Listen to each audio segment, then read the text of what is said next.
জন্মিলে মরিতে হবে অমরকে কোথা কবে, জন্ম হলে মৃত্যু হবে। ভগবান আমার বলেছেন নিজ মুখে, বসাংশে জীর্ণানি যথা বিহায় নবানি গৃহান্তি নরহ পরাণি তথা শরীরানি জীর্ণানি সংজাতি নবানি দেহি। অর্থাৎ কি, বসাংশে জীর্ণানি যথা বিহায়, এই যে আমরা মানব দেহে বস্ত্র পরিধান করে থাকি, দিন শেষে কাজকর্ম করতে করতে সেই বস্ত্রটা দেখবেন ধুলো পড়ে যায়, মলিন হয়ে যায়, আবার আস্তে আস্তে সেটা ছিঁড়েও যায়। তখন কি করি, সেটাকে ফেলে দিয়ে আবার একটা নতুন বস্ত্র পরিধান করি। ঠিক তদ্রূপ শরীরানি জীর্ণানি সংজাতি নবানি দেহি। যখন আমাদের এই শরীরটা জীর্ণ ও মলিন হয়ে যায়, এই শরীরটাকে পরিত্যাগ করে আত্মা এক নতুন দেহের সৃষ্টি করে।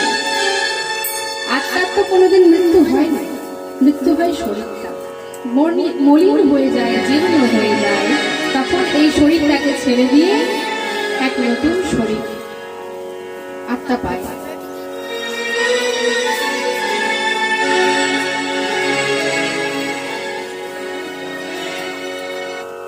তাই আজ যে কীর্তন ওনার জন্য হচ্ছে, সেই কীর্তন একদিন সবার জন্য হবে, আপনার জন্য হবে, আমার জন্য হবে।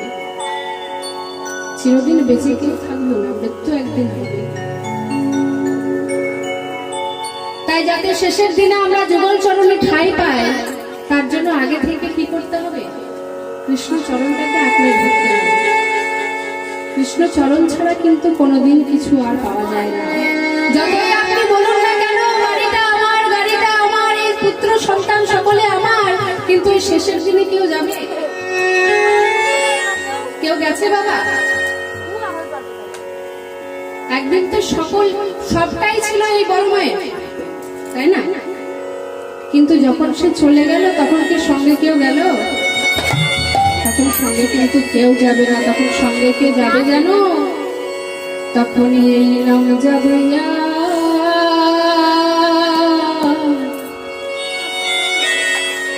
এই প্রাণ যাবে,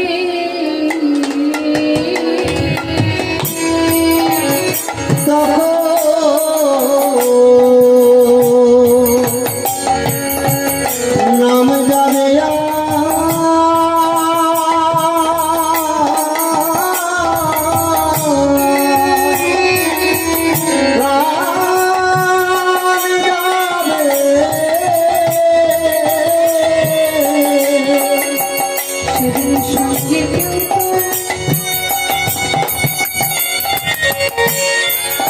সঙ্গে কেউ তো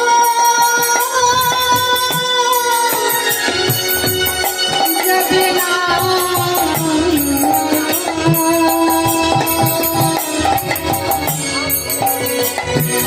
সেদিন নাম যাবে, এই প্রাণ যাবে,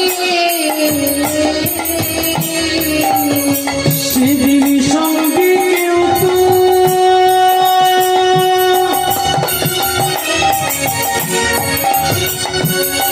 সঙ্গে কেউ তো যাবে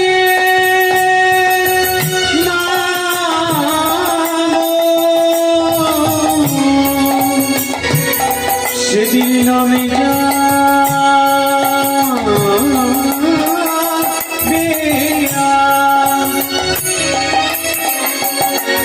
তোমার প্রাণ যাবে। সেদিন সঙ্গে কেউ যাবে না। শেষের দিনের সম্বল বলতে শুধুই বললাম কি কেউ যাবে না। তাই ভগবানের চরণ আগে থেকেই ঘোরা ভালো, তাই না? সংসারটা সংসারের জায়গায় থেকে যদি ভগবানের ভজনাটা আগে থেকেই করা যায়, তাহলে একটা ধাপ এগিয়ে থাকবে। তাই সকলে মিলে কামনা করব যেন গোবিন্দ চরণ প্রাপ্তি হয়। আজ আমরা যে পদ আস্বাদন করলাম, অন্তে কৃষ্ণ বহির গোরা যেই পরে মনে, আপনা আপনি প্রভু আমার ধরো এ চরণে। আজ শ্রীমন মহাপ্রভু আমার সচিন নন্দন গৌর হরি কলিযুগ পাবন অবতার, দয়া করে কৃপা করে যদি এই কলিজীবের দ্বারে না আসতে, তাহলে এই হত কলিজীবের হয়তো রাধাকৃষ্ণের প্রেম লীলা সম্পর্কে কিছুই জানে না।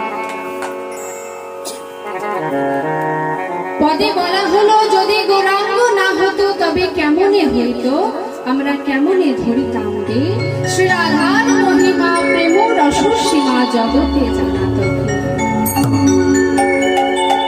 সচিনন্দন গৌর হরি কৃপা করে এই কলিজীবের দ্বারে এসে যেচে সেধে কলিজীবীকে নাম দিয়েছিলেন, আর কলিজীবকে রাধা কৃষ্ণের প্রেম লীলা সম্পর্কে জানিয়েছিলেন। তাহলে এবার জানতে হবে কে এই গৌর সুন্দর, আর কেনই বা এলো এই গৌর সুন্দর। আজ সচিনন্দন গৌর হরি, ওই যে গোলকপতি গোবিন্দই আমার এসেছেন গৌর হরি। যখন ব্রজগোপীগণ কাত্যায়নের ব্রত করেছিলেন, তখন ভগবানের কাছে চেয়েছিলেন, ওহে গোবিন্দ, যদি কিছু চাইতে হয় তবে করজোড়ে তোমার কাছে একটাই জিনিস চাইবো, সেটা হলো আমাদেরকে একটু ভক্তি দিও। যে ভক্তির বলে আমি তোমার পুজো করতে পারবো, সারাদিন তোমার নাম গাইতে পারবো। একটু ভালোবাসা দিও, যে ভালোবাসার বলে শুধু আমার এই পরিবারটাকে নয়, যেন তোমাকেও ভালোবাসতে পারি। দেখবেন বাবা, ভক্ত ভগবানকে যতটা ভালোবাসে, ঠিক সেই রূপ যদি ভগবানও ভক্তকে ভালোবাসে, এটা যদি প্রমাণ পাওয়া যায়, তাহলে ভক্তের ভালোবাসাটা আরো যেন বেড়ে যায়। তা এই যে ব্রজগোপীগণ নিষ্কাম ভালোবাসাটা দেখিয়েছিলেন গোবিন্দের প্রতি, আজ সেই গোবিন্দ আমার এই ব্রজগোপীর কাছে ওই প্রেমের ফলে ঋণী হয়ে বহু সুন্দর রূপে এসেছে ঋণ পরিশোধ করবার জন্য। আজ সেই গৌর হরি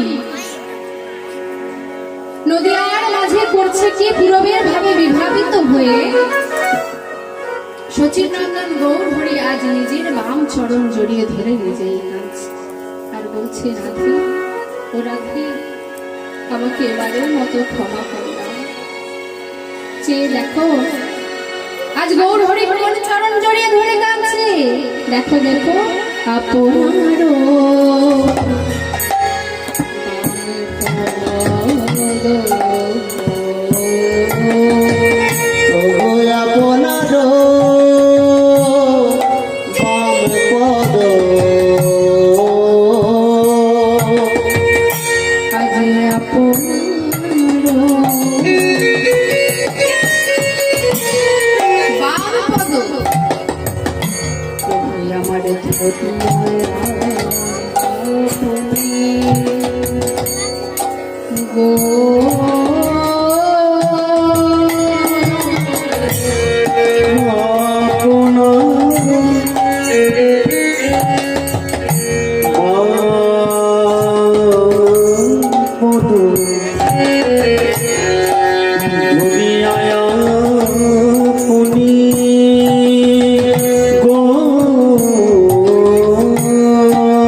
আমি যদি আপনার কাছে ভুল করে থাকি, তাহলে আপনার চরণ ধরে আমাকে ক্ষমা চাইতে হবে। কিন্তু নিজের চরণ যদি জড়িয়ে ধরে আমি কেঁদে কেঁদে বলি ক্ষমা করো, তাহলে সবাই বলবে পাগল হয়ে গেছে। কিন্তু না, এর পিছনে লুকিয়ে আছে এক গভীর তত্ত্ব। কি শাস্ত্রে বলা হলো, রাধা কৃষ্ণ এক আত্মা দুই দেহ ধরি, অনন্য বিলাস রস রাধা কৃষ্ণ আত্মাটা এক, দেহটা হলো দুটো। এই দেখো, যদি একটা, তাহলে দেহটা দুটো হওয়ার কি দরকার ছিল?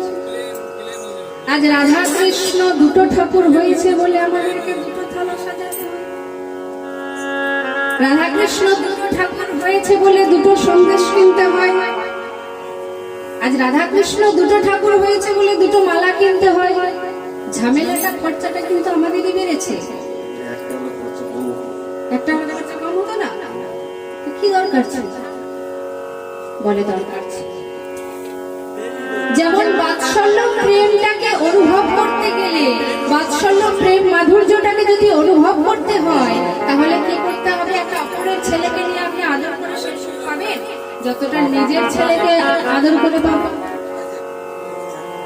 পাড়ার ছেলেকে আদর করে সেই বাৎসল্য প্রেমটা হবে। কিন্তু যদি একটা নিজের ছেলে হয়, তাকে কিন্তু ভালোবেসে আপনি মনে একটা শান্তি পাবেন। এছাড়া অপরের ছেলেকে নিয়ে টানাটানি করে বাৎসল্য প্রেম কখনো অনুভব করা যায় না। ঠিক তদ্রূপ গোবিন্দ আমার যে মধুর রসটা আস্বাদন করবে, তা গোবিন্দ তো যেন তেন রমণীর সঙ্গে প্রেম ভালোবাসা করতে পারে না। তাই মনে মনে চিন্তা করলেন, আমি যে প্রেম লীলাটা আস্বাদন করব, তার জন্য নিজ বাম অঙ্গ থেকে রাধারানীর সৃষ্টি করলেন। আর রাধারানীর সৃষ্টি করে পাঠিয়ে দিলেন আয়ানের ঘরে।